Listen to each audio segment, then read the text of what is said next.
Selamat siang anak-anak. Selamat siang, Bu. Baik, apa kabarnya hari ini? Sehat, Bu. Sehat. Nah, di santri, maju ke depan membuat doa.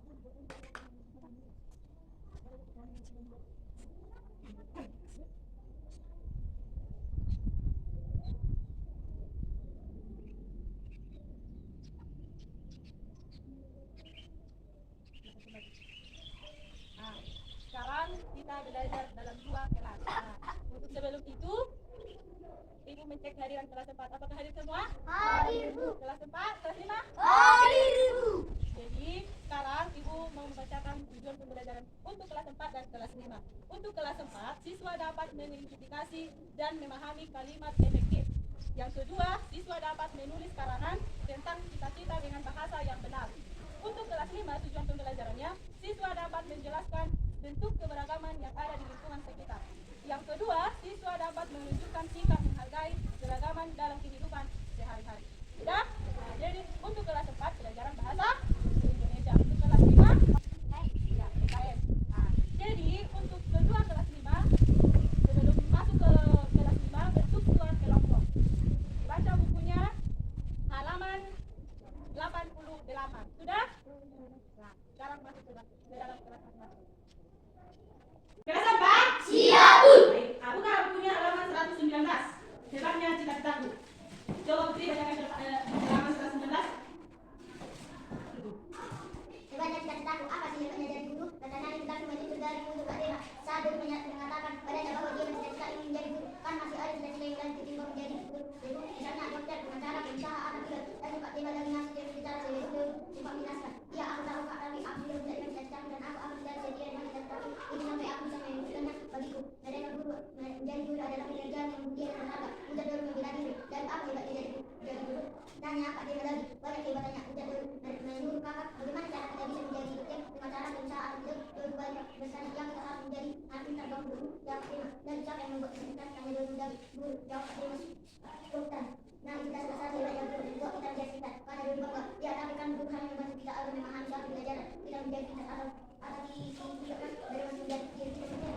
Kak Dena. Ya, dari kata dan berbukti dan tidak akan tahu cara menulis membaca dan berhitung. Kata ibu guru adalah orang yang mengajarkan banyak ilmu kepada murid. Orang-orang hebat yang menjadi dokter pilot atau presiden dunia adalah seorang murid. Guru mengajar mereka menjadi pintar, menulis membaca dan berhitung. Guru juga siap membantu menjelaskan segala ilmu saat kita tak paham saat masalah. Guru yang memahami secara dokter yang memahami bagaimana cara muka bisa sembuh. Guru juga memberi.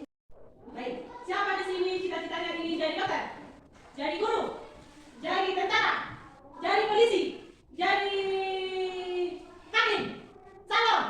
Oke, semua cita-cita kalian itu baik dan mulia. Bagaimana cara mencapai cita-cita itu? Yang pertama adalah semangat dalam belajar. Nah, apa sebenarnya pengertian cita-cita? Cita-cita adalah harapan yang kalian inginkan di masa depan yang akan datang. Cita-cita yang akan dapat kalian raih di masa yang akan datang dengan cara belajar, semangat berusaha, dan tekad yang sangat-sangat besar. Nah, contoh dari teks dari hebatnya cita-citaku ada di sana, yaitu apa sih hebatnya jadi guru? Nah, guru itu dapat mengajari anak didik di sekolah ataupun mengajari anak didik yang ada di lingkungan sekitar. Supaya apa? Supaya anak didik tersebut menjadi penerus bangsa Indonesia. Nah, dengan cita-cita ada jadi guru, dokter, presiden, gubernur, tentara, polisi, salon, tukang jahit, dan lain sebagainya. Oke. Nah, di sini ada beberapa contoh gambar dari cita-cita. Perhatikan gambarnya. Nah, gambar pertama apa? Polisi. Kedua, guru. Yang ketiga, Dokter. Yang keempat, Tentara. Yang kelima, Pendidikan.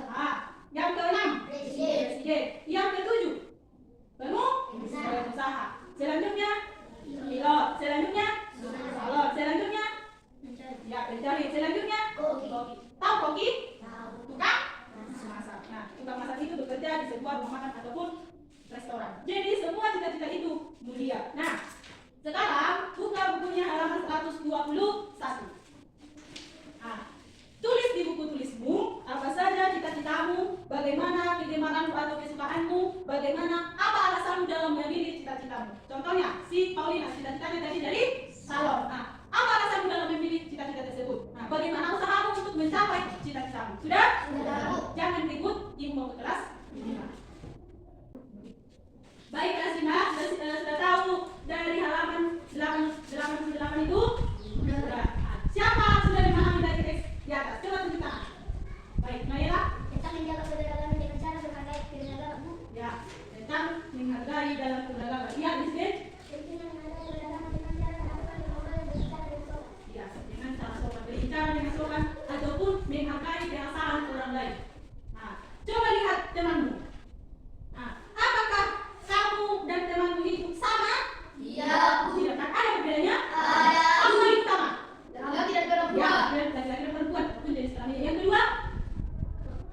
Muka ada bulat, ada lonjong, ada kayak seperti persegi. Selain itu rambut. Rambutnya ada yang panjang, ada yang pendek, ada yang keriting, ada yang lurus, ada yang gelombang. Selain itu apa lagi? Kulit ada warna hitam, ada coklat, ada yang putih. Apa lagi? Hidung. Ada yang mancung, ada yang pesek. Apa lagi? Suaranya, pergantian sebenarnya. Meskipun seperti itu berbeda, di dalam kelas ini kalian harus tetap menjaga keberagaman dari fisiknya, dari tingkah lakunya, dari budayanya, dari agamanya, dan lain sebagainya. Udah? Nah, jadi dari tes di halaman 88 itu, di sana dinyatakan pentingnya menjaga keberagaman yang ada di lingkungan sekitar. Ada kenapa? Agar hidup kita tetap rukun. Nah, coba perhatikan gambar ini.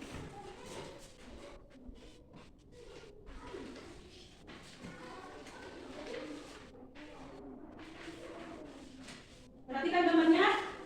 Gambar pertama, mereka sedang bergandeng tangan. Ada di sana berbeda-beda dengan sukunya. Sudah? Yang gambar kedua, mereka sedang melakukan apa? Bermain. Yang kamu lihat dari gambar tersebut, apakah berbeda? Berbeda. Yang gambar ketiga, itu seperti ada upacara atau perlombaan. Yang di selanjutnya, ini gambar anak-anak sedang bermain. Tetapi dalam permainan itu juga berbeda. Yang selanjutnya, beda suku dan budaya. Meskipun berbeda, mereka tetap menjaga kerukunannya. Sudah? Seperti yang di halaman 88 yang ada di buku kita. Sekarang buka bukunya halaman 90. Sudah? Di sana ada dua gambar. Berkelompok mengerjakan pertanyaan yang ada di halaman 90. Tulis di buku tulisnya ataupun di LKPD-nya tentang pertanyaan yang di halaman 90. Jawablah dari gambar dari A dan 2. Pertanyaan 1, 2, 3, 4. Nanti dibacakan hasil kerjanya. Sudah? Jangan ribut, kerjakan. Ibu mau ke kelas 4. Baik, kelas 4. Sudah siap? Sudah. Coba, Putri, bacakan hasil kerjamu. Cita-cita saya adalah guru, kesukaan saya adalah membaca. Alasan saya dalam memiliki cita-cita ini karena ingin mengajar anak-anak ke depannya. Usaha saya dalam mengejar cita-cita saya adalah belajar dan berdoa. Lina? Cita-cita saya adalah penyalur, kesukaan saya adalah main makeup. Alasan saya dalam memiliki cita-cita ini karena dapat membuka usaha sendiri. Usaha saya dalam mengejar cita-cita saya adalah belajar dan berdoa. Puspresya? Cita-cita saya adalah guru, kesukaan saya adalah membaca. Alasan saya dalam mendidik cita-cita ini karena dapat mengajar anak-anak untuk masa depan. Usaha saya dalam mengejar cita-cita saya adalah belajar dan berbuat. Tantri? Cita-cita saya adalah menyalur, kesukaan saya adalah makeup. Alasan saya dalam mendidik cita-cita ini karena dapat membuka usaha sendiri. Usaha saya dalam mengejar cita-cita saya adalah belajar dan berbuat. Amin. Cita-cita saya adalah cita-cita saya adalah guru, kesukaan saya adalah membaca. Alasan saya dalam mendidik cita-cita ini karena dapat mengejar cita-cita saya. Usaha saya dalam mengejar cita-cita saya adalah belajar. Gabriel? Cita-cita saya ingin menjadi kesukaan saya berenang dan berolahraga. Alasan saya dalam memilih cita-cita ini karena saya ingin menjaga keamanan negara. Usaha saya adalah olahraga dan giat belajar serta berdoa. Tadi Paulina, Putri, dan kalian semua sudah menyebutkan cita-citanya dan bagaimana usahanya dan apa alasannya. Contohnya seperti Paulina dengan cita-cita salon. Kenapa memilih salon? Karena salon dapat dibuka di mana-mana dan usaha sendiri.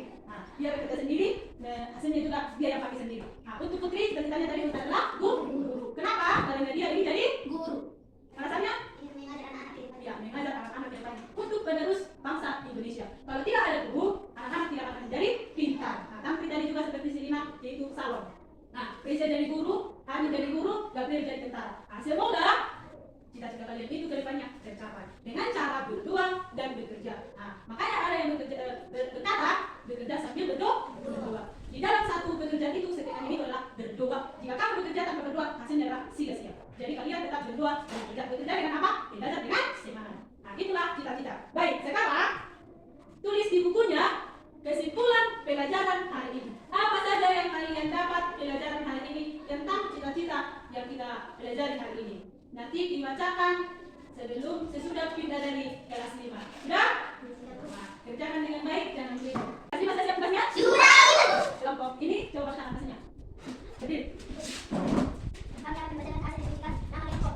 Berbiasa Panjaitan, Usman, Panjaitan, Mariana, Panjaitan. 1. Apakah kata-kata dalam kalimat dalam berperilaku menjaga kebinekaan di lingkungannya. Jelaskan gambar A dan gambar B.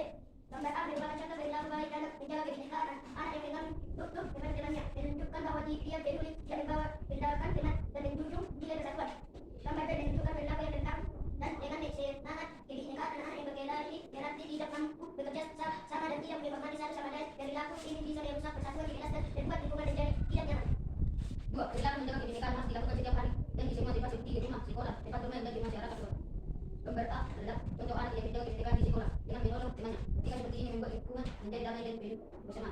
Sebaliknya gambar B menunjukkan anak-anak yang berkelahi di kelas dan berarti mereka belum menerapkan budaya kebinekaan. Mereka seharusnya menyelesaikan masalah dengan berdiskusi dan lingkungan. 3. Bagaimana cara anak-anak tidak berkembang berkehidupan atau agar anak tidak terjadi kebinekaan dan tidak menanamkan nilai-nilai toleransi, empati, dan saling menghargai setiap guru dan orang tua harus memberikan contohnya seperti di gambar 1 di mana anak menolak manajemen menunjukkan kebinekaan sikap inklusif anak-anak dan belajar bahwa perbedaan. Ya, silakan dulu. Yang sini. Kami akan membahas tentang nasib sekali sebagai kelompok agar pendidikan dan pendidikan. 1. Apakah anak-anak dan kelompok telah dilakukan menjaga kebinekaan di lingkungannya? Jelaskan gambar A dan gambar B. Gambar A menunjukkan seorang anak yang menolong temannya yang jatuh. Anak tersebut menunjukkan sikap peduli dan saling membantu tanpa memandang perbedaan. Tindakan ini mencerminkan sikap menjaga kebinekaan karena menghargai dan menyayangi sama dengan. Gambar B memperlihatkan jika anak yang berbeda di dalam kelas dan perilaku ini tidak menunjukkan sikap menjaga kebinekaan anak-anak tersebut. 2. Di mana perilaku menjaga kebinekaan harus dilakukan? Dijelaskan berdasarkan gambar A dan gambar B. Perilaku menjaga kebinekaan harus dilakukan di mana saja, terutama di sekolah, rumah, dan lingkungan masyarakat. Pada gambar A, anak yang menolong temannya yang jatuh di sekolah menunjukkan bahwa menjaga kebinekaan bisa dilakukan di lingkungan sekolah. Ia membantu tanpa membedakan teman ini. 3. Bagaimana cara agar anak-anak tidak perilaku merusak kebinekaan agar perilaku merusak kebinekaan seperti ada gambar 2 tidak menjadi sekolah harus menciptakan lingkungan yang anak-anak tidak menghargai perbedaan guru dan mendorong diskusi. 4. Apa akibatnya jika perilaku menjaga kebinekaan tidak diterapkan dalam kehidupan tanpa menjaga kebinekaan sikap saling tolong menolong seperti di gambar 1 akan bilang anak-anak akan cenderung tidak peduli satu sama lain, bahkan mungkin memusuhi temannya berbeda lantas perilakunya. Nah, baik. Jadi kelompok 1 dan kelompok 2 sudah memahami halaman 90. Karena di gambar yang pertama bahwa seorang anak membantu anak-anak yang belajar dari sepeda.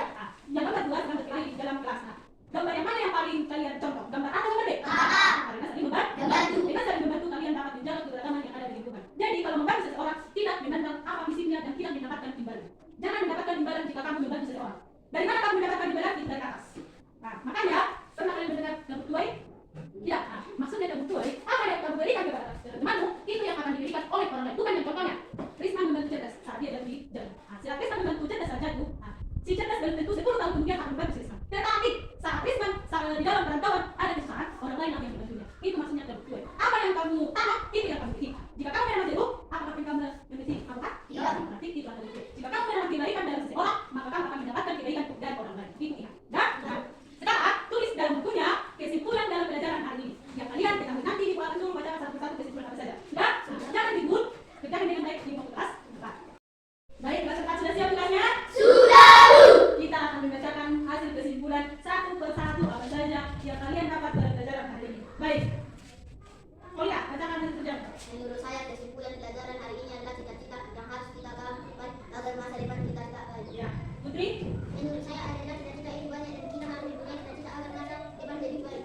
Ya, Presya. Menurut saya cita-cita adalah belajar yang mulia dan berharga dan kita sebagai anak berhak dalam memiliki cita-cita. Ya, Tantri.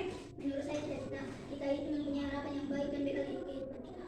Amin. Menurut saya kesimpulan pelajaran hari ini adalah suatu perjalanan agar kita capai di masa depan selanjutnya. Bapak. Menurut saya kesimpulan pada hari ini adalah cita-cita yang harus kita inginkan agar kehidupan kita di masa depan agar lebih baik dan kita harus tidak diam belajar dan berusaha. Ya. Kesimpulan yang kalian baca dalam 6 orang dalam kelas ini itulah kesimpulannya bahwa cita-cita itu adalah hal-hal yang sangat penting karena cita-cita dapat membuat kalian menjadi masa yang akan datang menjadi lebih baik. Nah, cita-cita itu tadi ada dokter, guru, presiden, calon, jadi hakim, pendeta dan lain sebagainya. Nah, tapi banyak cita-cita, ada cita-cita yang tidak tercapai, ada dengan kondisi keuangan yang pertama, visi, apalagi tidak kekurangan. Contohnya dalam tentara, contohnya dibutuhkan adalah 3.000 orang, tentarannya sebanyak 10 orang. Berarti siapa yang berarti kebanyakan yang tidak beruntung karena dimaksimalkan. Contoh seperti si Paulina, kalau dia sudah menjadi calon, dia bisa di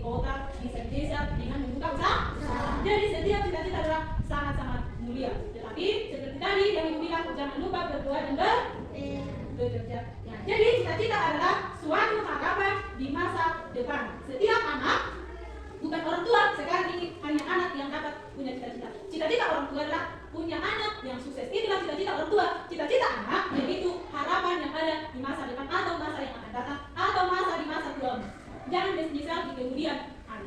Nah, cita-cita saya ingin jadi dokter, Pak, tetapi sudah lebih di dunia yang tidak baik.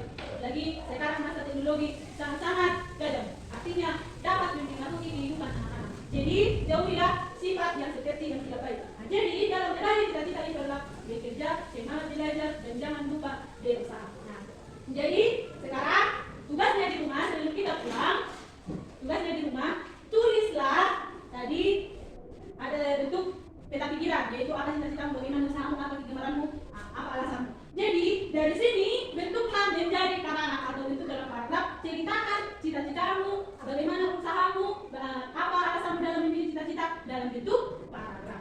Sudah? Itulah tugasnya. Baik, sebelum kita pulang, ingat kerjaan tugasnya di rumah. Bersiap, pimpin doa. Ya Tuhan, berilah kami kesehatan walaupun hari ini kami mau pulang menjalankan perjalanan kasih Tuhan. Amin. Baik, terima kasih untuk hari ini. Tingkatkan pelajarannya dan tingkatkan daerahnya. Selamat siang. Baik, masih siap tugasnya? Sudah. Baik, kita coba bacakan kerjamu. Dalam menjaga kebinekaan kita harus menghindari sikap atau perilaku yang tidak baik dan juga menjaga kerukunan itu penting agar hidup kita nyaman. Ya, jelas. Pelajaran hari ini menurut saya keberagaman di lingkungan sekitar kita untuk menjaga keberagaman kita dapat saling menjaga antar sesama kita juga menjaga kedamaian yang ada agar hidup kita rukun. Bisa. Bahwa kita sebagai anak harus menghormati orang yang lebih kepada kita serta tidak membedakan antara suku dan budaya yang ada di lingkungan sekitar. Rehan. Menjaga persatuan yang ada di lingkungan sekitar kita dengan cara saling menghargai dan menghormati antar sesama. Risma. Dalam menjaga kerukunan atau kebinekaan di lingkungan sekitar kita, yaitu dengan cara saling menghormati sesama, tidak berbeda-bedakan agama, suku, budaya, dan sebagainya, melakukan gotong royong dan sopan dalam berbicara. Mela. Kesimpulan pembelajaran hari ini adalah tentang menghargai sesama yang ada di lingkungan sekitar dengan cara gotong royong. Ya, jadi dalam menghargai keberagaman kesimpulan adalah yang paling utama adalah saling menghargai. Tadi bentuk matanya, bentuk kulitnya, bentuk fisiknya itu tidak menjadi tolak ukur dalam membantu sesama. Jangan hanya karena kulit sedikit itu hitam, janganlah kita bantu, itu tidak boleh, tidak baik. Contohnya sekarang itu kecil badannya, jangan kita buat dia bermain, kita bolehkan dalam bermain bola, itu baik atau tidak? Tidak. Itu jadi kita paling utama saling menghargai atau menghormati antar sesama. Nah, itulah di antara sesama umur. Bagaimana dengan yang di atas? Menghormatinya. Nah, apapun kondisinya, jika dia sudah pakai tongkat sudah tunduk, maka tetap dihargai. Berbicara dengan sopan. Artinya, kalau ditanya, kamu mau ke sana? Nah, itu baik. Tidak. Berarti di sana Pak, di sana Bu, di sana pulang, di sana lembur, berarti punya dengan tutur kata. Sudah? Nah, menghargai antar budaya. Kalau suatu saat nanti kalian bertemu dengan agama lain, seperti orang Muslim ataupun agama Konghucu dan lain sebagainya, nah, kalian jangan itu orang ini, tidak boleh. Tetap ingat sila yang ketiga, Tuhan Indonesia. Jadi kita itu satu. Jangankan di Indonesia, nanti kalau kalian bertemu di orang luar negeri, tetap menjaga kehormatan. Sudah? Jadi kenapa harus saling menghargai? Kenapa harus berbicara dengan sopan? Kenapa harus saling menjaga perasaan orang lain? Agar kita tetap rukun. Tidak ada beda-beda, tidak ada pada masa dahulu kala, yaitu masa penjajahan. Jadi kita tetap harus menjaga kerukunan dengan cara menghargai atau menghormati sesama. Ya? Nah, oke. Baik, sekarang tuliskan di bukumu. Tuliskan. Tuliskan di mana? Buatlah contoh apa saja bentuk keragaman yang menjaga lingkungan di sekolah. Di sini tadi pelajaran kita tentang lingkungan sekitar. Sekarang tugasnya bagaimana cara menjaga keragaman yang ada di lingkungan sekolah. Tulis hal itu kerjakan di rumah. Baik, sekarang kita akan pulang, kerjakan tugasnya di rumah dan jangan bermain-main. Nah, sebelum itu mulailah bikin doa.